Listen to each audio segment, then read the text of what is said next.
always loved kids, and so I was really excited when I found out we were having our own little girl.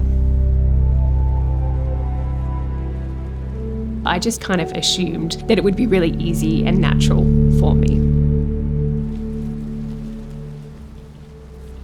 Unfortunately, we had a fairly traumatic birth experience, and I just really felt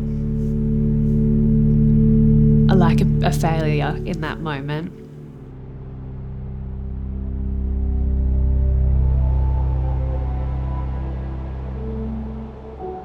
Our twins were born at 32 weeks, and that came with its own challenges. It meant being in hospital for a month with our twins. I would catch the tram in every day, even though I was post-caesarean section.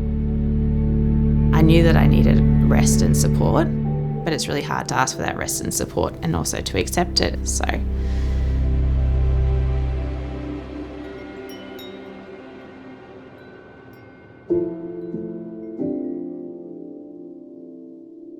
It's all well and good to tell a mum to rest at home, but our society doesn't give that message at all.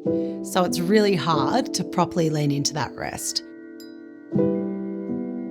You can tell a mum a million times that the laundry can wait, but if they're sitting in that mess or sitting with that to-do list, it doesn't matter how supportive that partner is when they get home. Sometimes you just cannot stop doing what needs to be done.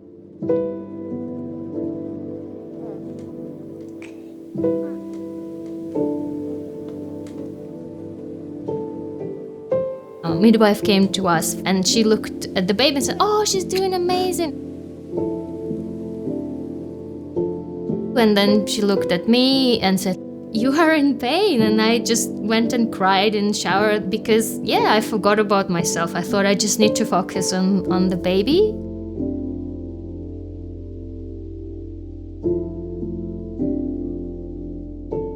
When you've got a sick child or an unsettled child, it's really tricky to be at home and not know what to do. It's all such a blur, those early days. Henry didn't really like being put down like a lot of babies, so it's been hard finding the time to do normal things. It was just challenging to eat and shower. So for the first hour of Charlotte's life, I was largely unconscious. And there was a moment that the most important person in my life was born, and I don't really remember being present. I couldn't feed her, couldn't hold her. I just felt broken, and I just didn't trust myself, and I felt like I needed people to tell me what to do.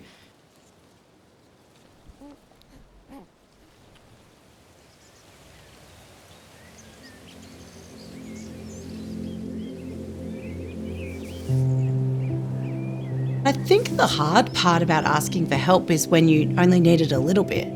It's easy to ask for it in the very early postpartum, but those months that follow are hard too.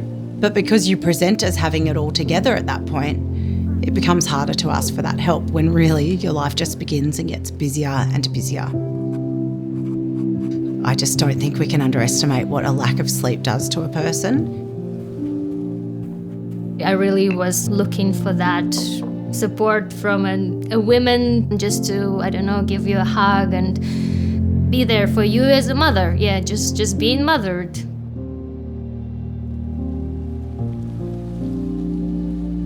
I heard about Homb probably when the twins were about a month old. I was contacted by Jessica, who said, "I think this would be perfect for you." I thought that maybe it was a little self-indulgent. Was it something that I really actually needed?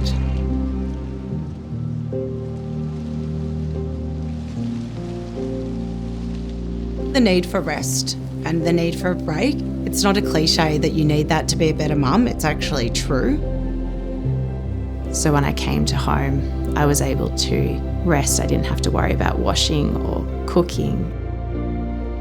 The staff, they're more like aunties and cousins than they are staff. It was like my mum was here looking after me. I found that so helpful, just to have other people who are in a similar boat to work through what it's like to be a mum now. We would just sit there and chat and laughter and break this circle of difficult topics being just negative. Sitting around sharing food and sharing stories and thoughts and feelings. It turned out to be one of the most joyful parts of it. By being able to have the time to bond with my babies, I could laugh and smile and enjoy tiny moments with them. Seeing my wife play with my 3 children, our whole house is filled with joy, and I'm lucky I get to live that life every day.